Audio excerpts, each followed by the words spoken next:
storm system moving through Northern California right now, bringing rain and potentially damaging wind gusts. You can see the rain starting to move east here on the Doppler there on the left, and on the right, that's a live look at Fairfield, where we do have a band of rain coming through right now.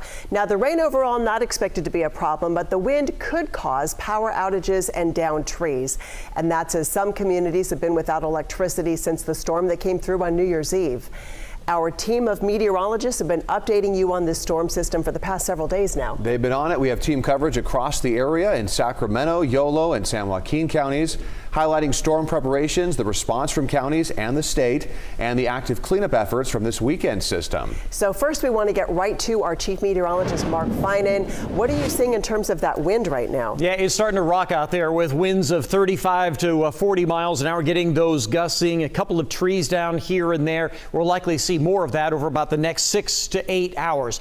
We don't have much in the way of rain. There's some light rain in the foothills, but the main cold front, the main area of rain we're looking at is right here on the coast. And over the last 3 hours, you can see how it's moving inland. This will be moving across the valley. And it's out ahead of that and along this line that you see the strongest winds. And that's why we really think that between now and about midnight is when we'll see these strongest winds, the potential for more power outages. The leading edge of that area of heaviest rain is now just getting up toward the Fairfield area, soon to be in Vacaville, and eventually into Sacramento, but getting some really good rain right now in Sonoma County and down toward the Bay Area. And while we will see a period of heavy rain, the rain should not be enough to cause us any water issues. It should drain off pretty quickly and won't last all that long.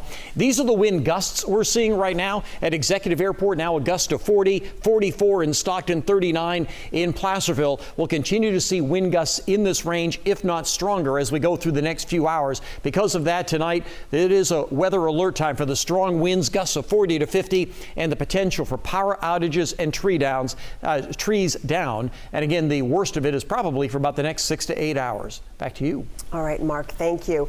As the storm is continuing to move to the east, some areas are still recovering from the big storm this past weekend. And today, a body was discovered near a car that was being towed away from the floodwater in Sacramento County. And the woman's body was found outside a car near Dillard Road, east of Highway 99. This is the second flood-related death from the New Year's Eve storm. We have KCRA 3's Lizzie Mitri following this for us, joining us live in the area with what we know about this latest investigation. Lizzie? Ty, we're here on Dillard Road near Highway 99, and this area was all under fast-moving, rushing water over the weekend. Take a look. You can see some of the damage it did at this home, knocking this over. And then over here, you can see how high up the debris is on this wall. That just gives you an idea of how high the floodwaters were. So you can see how dangerous it was for drivers that might have gotten caught up in this. So today, California Highway Patrol says tow trucks were still towing cars out that were stuck in that floodwater when they found a woman's body in a field at about 10 this morning. We spoke to a man who lives in the area, and he watched firsthand the scary scene on New Year's Day as first responders searched for people who got stuck in the floodwaters after the weekend's rainstorm. He says he even had to alert crews himself after hearing a man yelling for help. I was able to spot him because he had red gloves or some red or something on him, and he was more horizontal, but he was putting his hand up and you know, yelling for help. Then there was three guys, emergency guys, that were actually wading through, and I think they were more or less checking the roads too and stuff. And when they got, I told them that you know, there was a guy trapped down here, and then the helicopter was coming down, and they had a miraculous helicopter rescue. That man was safely taken to dry ground, along with several other people who had to be rescued. But the Cosumnes Fire Department told us Sunday that one man did die in the flooding, and now today we're learning of a second person found dead. Authorities still have not released the identities of either of these people. Live here in Sacramento County, Lizzie Mitri, KCRA 3 News. All right, Lizzie, thank you for that update. Crews have been out working across the region today, as they have for the past few days. We came across this Caltrans crew on Highway 99. This was near Fruit Ridge. They were using a wood chipper there to clear debris from the last storm. As they worked, the ramp onto northbound 99 was shut down. Now, the strong wind, as we've been telling you, could cause more power outages. Right now, 5,300 SMUD customers are without power. Most of those are in the Oak Park neighborhood, and these are outages reported just this afternoon. Also, an area in Yolo County still waiting for the power to come back on after last weekend's storm. So some of those customers have been without power for 4 days now. A lot of folks in that waiting game. Yeah. KCRA 3's Maricela de la Cruz joins us live from Clarksburg with the latest. Maricela, what are people telling you out there? We can see the wind is definitely moving where you are. Yeah, definitely. There are still hundreds of people that are without electricity, about 1,500 customers. And most of these people were impacted during Saturday's storm, and they have been without any power, as you mentioned, since then. And PG&E says that they have been struggling with the flooded areas and those high winds, and they are expecting more of this to happen. We can kind of see, the trees moving. The winds are pretty high out here, and they are expecting to also see more of those drowned power lines, the downed trees in the area. And of course, they are estimating that many more people will lose power tonight. They have called crews from Southern California Edison, from West Coast Utilities and other areas to try to get them and restore electricity to all these affected residents and to the business owners out here. But again, they say that they are having issues to access specific areas. Let's go ahead and listen to a PG&E spokesperson that I spoke to.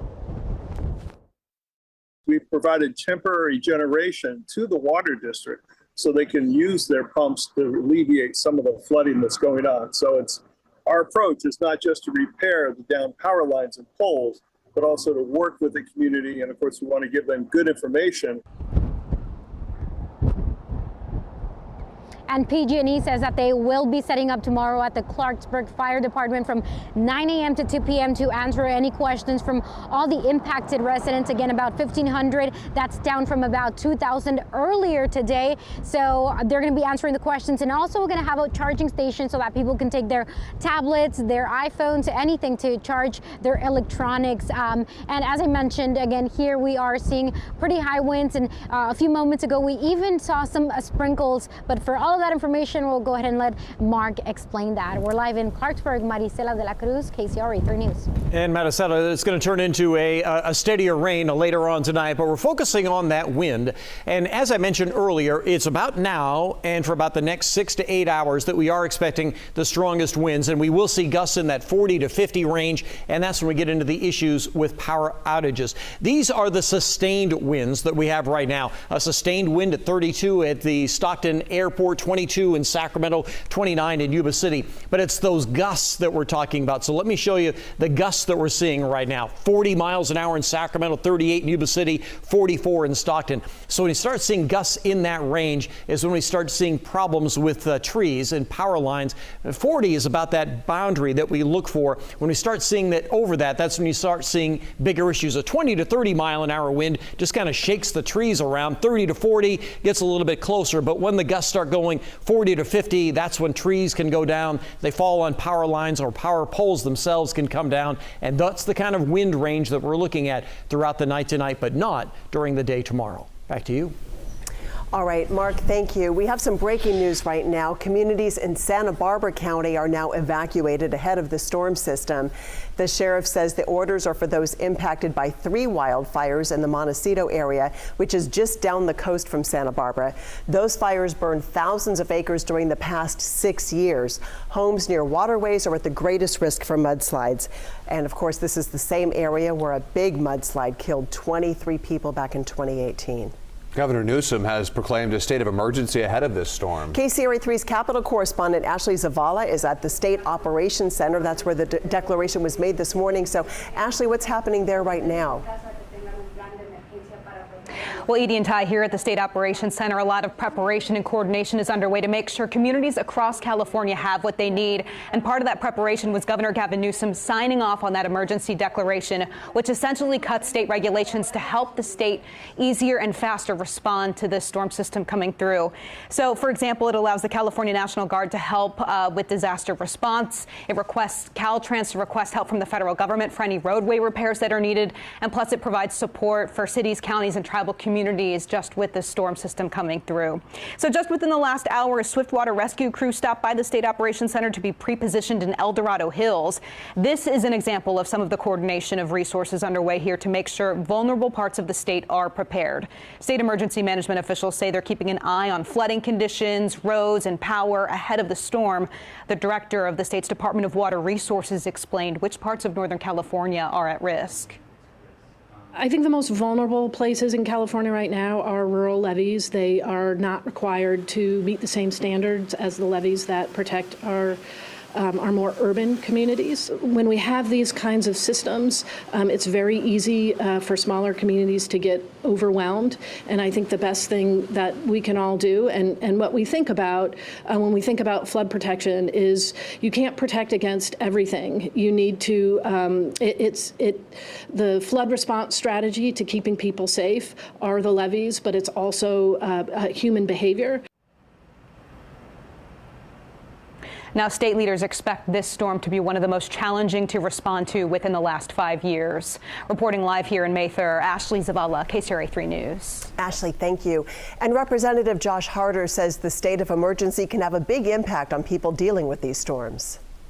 It can make sure that we can take care of folks who have lost their power. I heard from a woman in Stockton who's been out of power for 4 days. Her daughter needs medical systems to keep her alive, and they have to be hooked up to electricity. So this is quite literally a life and death situation for folks already, and it's a situation that could be getting worse. That's something that FEMA and other federal agencies can have a big role in to make sure that people can actually get the power that they need and can actually have the safety that's necessary in their homes. And Sacramento County pre-positioned resources ahead of this storm. County leaders say this should help with response time. 2 Metro Fire helicopters, a strike team, a Swiftwater rescue team, and 4 additional dispatchers are all ready to go. A few hours ago, Livecopter 3 had a chance to check out some of the damage from the New Year's Eve storm on Saturday before the next storm rolled in. And they captured a fallen tree. This is on top of a car. This is at H and 17th Street in Sacramento. And you can see that tree just down, causing quite a bit of damage there.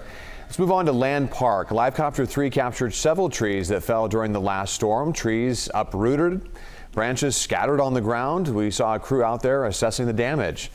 And in Sacramento County, this is near Wilton, cars were being towed from the mud after the weekend's flood. Once again, Livecopter 3 up in the sky getting us these exclusive images. This is over Dillard Road near Highway 99 as a tow truck pulled a car from the field here.